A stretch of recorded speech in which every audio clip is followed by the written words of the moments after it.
Dans un logiciel vectoriel et matriciel, l'utilisation du groupe de calques permet de rassembler plusieurs calques ensemble. Les calques sont comme des feuilles individuelles. Lorsque les feuilles s'accumulent, il peut devenir difficile de s'y retrouver. Pour éviter cet inconvénient, il est préférable de les classer dans un dossier. Un classement utilisant différents dossiers permet de retrouver rapidement une feuille en particulier.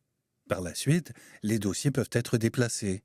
Or, puisque les feuilles sont ensemble, il est moins risqué d'en oublier une. Il est même possible de grouper plusieurs dossiers dans un dossier commun. Enfin, cela va de soi, bien identifier les dossiers permet un classement logique. Voyons comment tout cela s'applique au calque. Plusieurs éléments composent cette illustration vectorielle. Les différents éléments sont placés sur des calques séparés. Les calques se présentent dans le panneau Calque sous forme de piles, les uns à la suite des autres. Pour apporter des modifications à un ensemble d'éléments, les éléments doivent être sélectionnés séparément, puisqu'ils se trouvent sur des calques différents. Un élément peut facilement être oublié.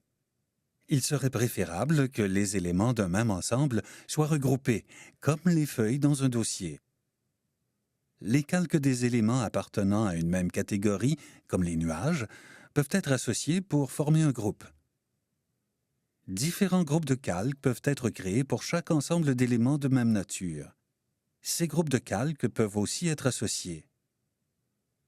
Une hiérarchie de groupes et de sous-groupes de calques servira de repère logique. Le groupement du calque permet aussi de modifier rapidement un ensemble d'éléments. En sélectionnant le groupe, les changements effectués s'appliquent à l'ensemble des éléments. Ceci dit, il est toujours possible de modifier un seul élément du groupe. Les calques ayant simplement été classés restent accessibles et manipulables en tout temps. Une autre technique pour modifier un seul élément est le mode isolation. Le mode isolation permet d'isoler rapidement un élément aussi bien qu'un groupe d'éléments.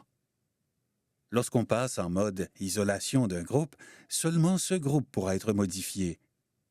Les autres groupes ne peuvent être sélectionnés puisqu'ils sont temporairement verrouillés, ce qui évite certaines erreurs de manipulation. En mode isolation, on pourra aussi modifier un seul élément d'un groupe.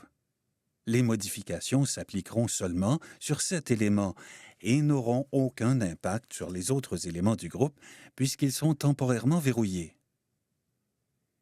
Le groupement des calques favorise l'organisation logique des éléments et permet d'apporter des modifications rapides à un ensemble.